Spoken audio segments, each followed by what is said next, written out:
नमः शिवाय। नमस्कार दोस्तों, मेरे चैनल व्रत एवं कथा में आपका स्वागत है। तो आज मैं आपके लिए तारा भोजन की व्रत कथा लेकर आई हूँ।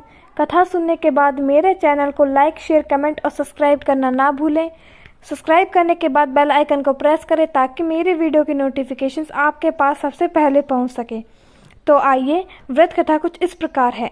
किसी नगर में साहूकार था और उसकी एक बहू तारा भोजन करती थी। एक दिन उसने अपनी सास को कहानी सुनने को कहा तो सास ने मना कर दिया और कहा कि मुझे अभी अपनी पूजा करनी है। उसने फिर अपनी जेठानी से कहा कि आप मेरी कहानी सुन लो। उसने भी मना करते हुए कहा कि मुझे तो अभी खाना बनाना है। उसने फिर अपनी देवरानी से कहा कहानी सुनने को, तो उसने भी बहाना बना दिया कि बच्चों को देखना है।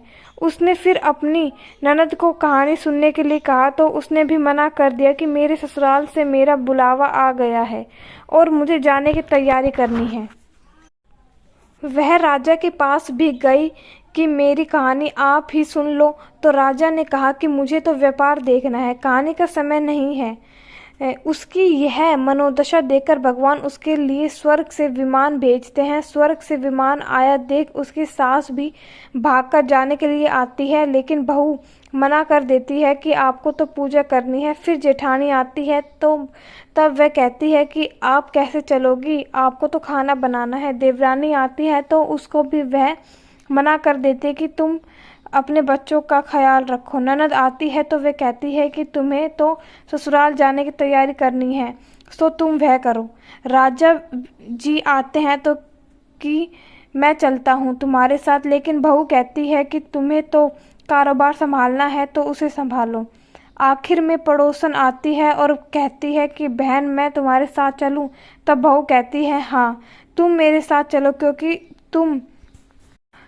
तुम ही हो जिसने कार्तिक के पूरे माह मेरी कहानी सुनी है। दोनों विमान में बैठकर स्वर्ग जाने लगते हैं।